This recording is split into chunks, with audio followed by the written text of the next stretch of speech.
கர்த்தரும் இரட்சகருமாகிய இயேசு கிறிஸ்துவின் இனிதான நாமத்தினாலே உங்களை இந்த புதிய நாளிலே கர்த்தருடைய வார்த்தையின் மூலமாய் சந்திப்பதில் நான் மகிழ்ச்சி அடைகின்றேன்.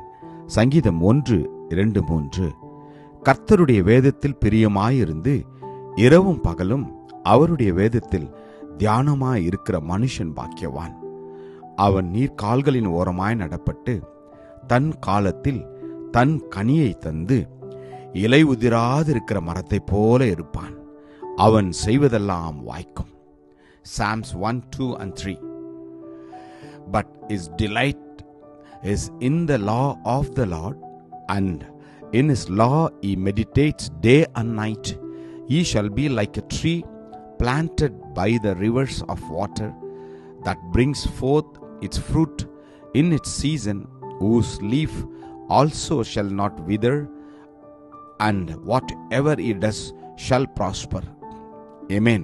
கர்த்தருடைய நாமம் மகிமைப்படுவதாக. நாம் செய்யும் வேலைகள் எல்லாம் வாய்க்கும்படி கர்த்தர் விரும்புகின்றார்.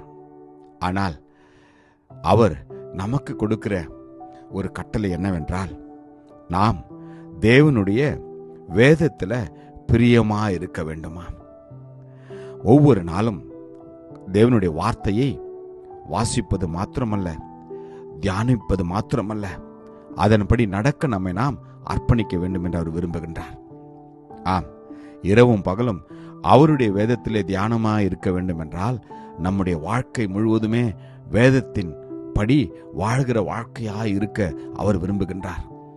அப்படி நாம் நம்மை அர்ப்பணிக்கின்ற போது நம்மையும் நம்முடைய குடும்பத்தையும் நம்முடைய பிள்ளைகளையும் நம்முடைய பெற்றோரையும் உறவினர்களையும் நண்பர்களையும் நாம் அப்படி வழிநடத்துகின்ற போது, நாம் தேவனுடைய வார்த்தையின்படி வாழ்கின்ற போது, அவர் நமக்கு கொடுக்கிற வாக்குதத்த வார்த்தை என்னவென்றால், நீங்கள் நீர்க்கால்களில் ஓரமாய் நடப்பட்டு தன் காலத்தில் தன் கனியை தந்து இலையுதிராதிருக்கிற மரத்தை போல இருப்புமாம். அப்படி என்றால் ஒவ்வொரு நாளும் நீங்களும் நானும் எதிர்கொள்கிற இந்த உலகத்தில் பலவிதமான பாடுகள், போராட்டங்கள், பிரச்சனைகள், வேதனைகள், தொல்லைகள், நோய்கள், இக்கட்டுகள் எல்லாம் இருக்கின்றது. இதற்கு மத்தியிலும் உங்களை என்னையும் அவர் எல்லாவற்றிலும் மகிழ்ச்சியா இருக்கும்படியாகவும் எல்லாவற்றையும் மேற்கொள்ளும்படியாகவும் அவர் நமக்கு உதவி செய்வார். அது மாத்திரமல்ல, இவ்விதமான சூழ்நிலையிலே நாம் நடக்கின்ற போது நாம் பிரயாசப்படுகிற ஒவ்வொரு காரியத்தையும் அவர் வாய்க்க செய்வாராம். வேதம் சொல்கின்றது, நீ கையிட்டு செய்யும் எல்லா காரியங்களிலும் அவர் ஆசீர்வாதத்தை பொழிந்தருள்வார் என்று. ஆமென். நீங்கள் செய்வதெல்லாம் வாய்க்கும்படி உங்களுடைய கையின் கிரியைகளை அவர் நெகிழ பண்ணாதபடி உங்களுடைய கையின் கிரியைகளை அவர் வர்த்திக்க பண்ணுவார். ஆமென். யோசேப்பு செய்த யாவையும் வாய்க்க செய்தார் கர்த்தர். இந்த நாளிலும் நம்முடைய வாழ்க்கையில் அப்படியே செய்வார். ஜெபிப்போமா? கிருபையும் இரக்கமும் நிறைந்த நல்ல தகப்பனே, இந்த நல்ல நாளுக்காக உமக்கு நன்றி அப்பா.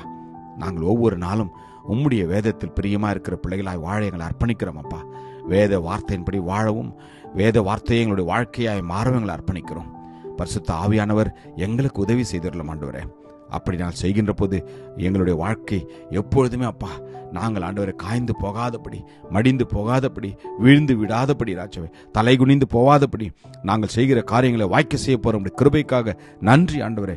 ஆசீர்வதியும். இயேசு கிறிஸ்துவின் வல்லமையுள்ள நாமத்தில் ஜெபிக்கிறோம் ஜீவனுள்ள நல்ல தகப்பனே. ஆமேன். God bless you. Jesus loves you. Amen.